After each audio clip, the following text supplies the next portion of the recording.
Shalom, selamat pagi saudara yang diberkati Tuhan. Selamat datang di Devotion pada pagi hari ini yang saya beri judul Prioritas Hati. Saudara, di dalam Amsal 4 ayat 23 berkata, "Jagalah hatimu dengan segala kewaspadaan, karena dari situlah terpancar kehidupan." Nah, firman Tuhan dengan jelas mengatakan bahwa hati kita merupakan sumber dari kehidupan. Nah, pertanyaannya, apakah Tuhan sudah menjadi prioritas utama di dalam kehidupan kita? Ataukah ada hal lain yang menjadi prioritas di hidup kita?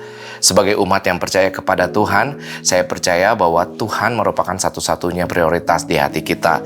Seperti di dalam Matius 22 ayat 37-38, jawab Yesus kepadanya, "Kasihilah Tuhan Allahmu dengan segenap hatimu dan dengan segenap jiwamu dan dengan segenap akal budimu. Itulah hukum yang terutama dan yang pertama." Tuhan sendiri menekankan bahwa mengasihi Tuhan merupakan sesuatu hal yang paling utama di hidup kita.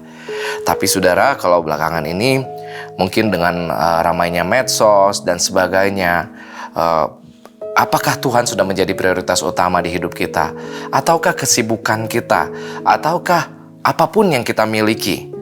Nah, seringkali dunia juga memberi standar yang berbeda dengan standar Tuhan. Kalau dunia memberi standar bahwa seseorang akan dinilai berhasil apabila memiliki kekuasaan ataupun memiliki harta yang banyak, uang yang banyak. Apakah salah memiliki uang yang banyak? Tentu tidak, ya. Tetapi apa yang menjadi prioritas utama kita itu akan menentukan langkah kita ke depannya di dalam mengikut Tuhan. Di dalam Matius 6 ayat 24, firman Tuhan dengan jelas berkata bahwa tak seorang pun dapat mengabdi kepada dua tuan. Karena jika demikian, ia akan membenci yang seorang dan mengasihi yang lain. Atau ia akan setia kepada yang seorang dan tidak mengindahkan yang lain.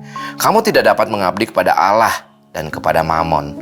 Jadi firman Tuhan sendiri menyandingkan Tuhan itu dengan Mamon gitu. Nah, saya juga cukup bertanya di dalam hati saya, kenapa nggak disandingkan dengan iblis ya? Tuhan dengan iblis gitu ya.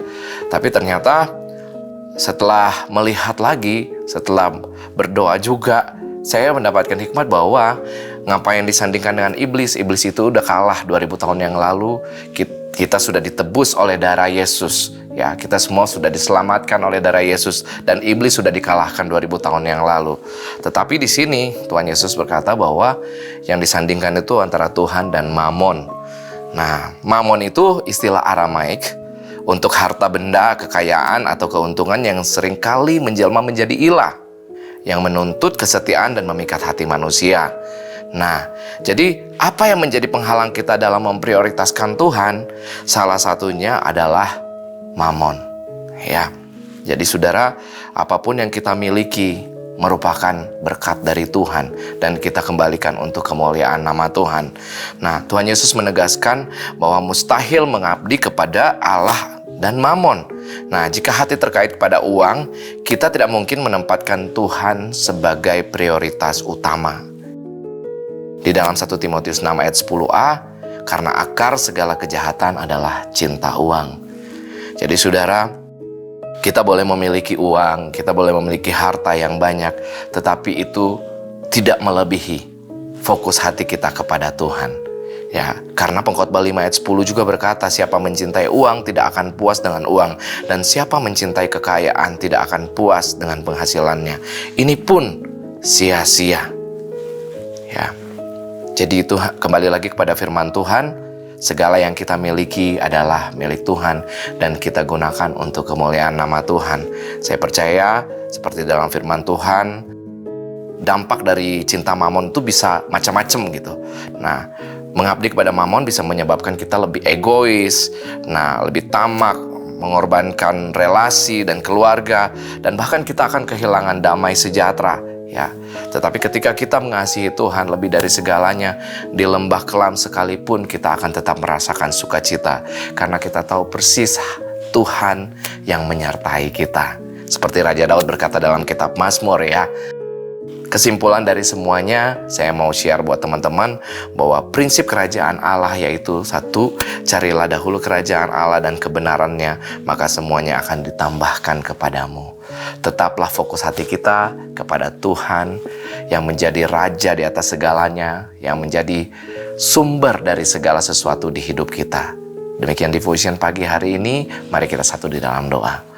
Bapa, kami bersyukur kepadamu karena Engkau baik di hidup kami Tuhan. Ajar kami untuk mengutamakan Engkau lebih dari segalanya Bapa. Kami tahu Tuhan, dalam mengikut Engkau, sukacita itu yang akan menjadi bagian kami. Dan keselamatan yang sudah Kau berikan bagi kami Tuhan, tidak tergantikan oleh apapun juga Bapa. Terpujilah Engkau Tuhan, hanya di dalam nama-Mu kami berdoa dan bersyukur. Haleluya, amin. Demikian devotion pagi ini, sampai jumpa di kesempatan selanjutnya. Tuhan Yesus memberkati.